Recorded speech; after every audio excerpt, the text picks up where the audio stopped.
Երևան Թել Ավիվ առաջին չվերթն է։ Մայիսի 17-ից շաբաթական 2 անգամ Boeing օդանավով գինով գարեջրով։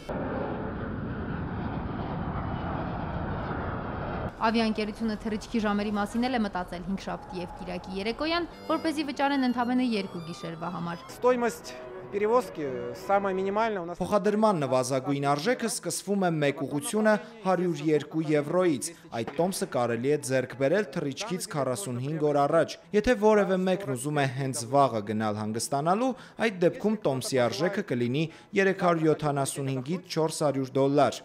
Մեկամյա բանակցության արդյունքում երկու հին ազգերը նոր ընկերություն կսկսեն։ Հայաստանում Իսրայելի դեսպանը չվերթի առաջին ուղևորներից կլինի։ Հայաստանի նախագահի հետ քննարկել ենք ուղիղ չվերթի բացման հարցը։ Դա միջպետական հարաբերությունների զարգացման կարևոր նախապայման է։ Կարևոր է նաև զբոսաշրջության եւ մյուս ոլորտների համար։ Եթե 1 տարի մենք աշխատեցինք, որպեսզի այս չվերթի մեկնարկը տեղի ունենա։ 28 տարի Հայաստանում ապրած Կնեսետի նախկին падգամավորն էլ առաջարկում է օգտվել ուղիղ չվերթի հնարավորությունից եւ իսրայելցիների խաղատուն չունենալու հանգամանքից։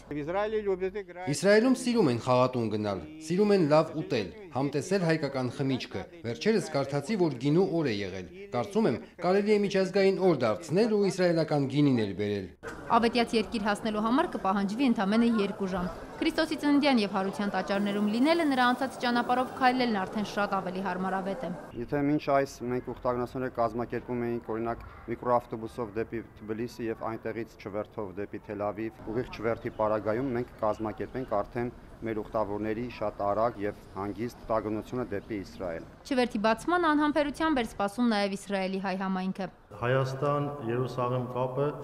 առաջինը հոգեվոր է։ Սոնա Աղբալյան, Հովանես Քյոսեյան, օրակարգ Իսրայել-Հայաստան։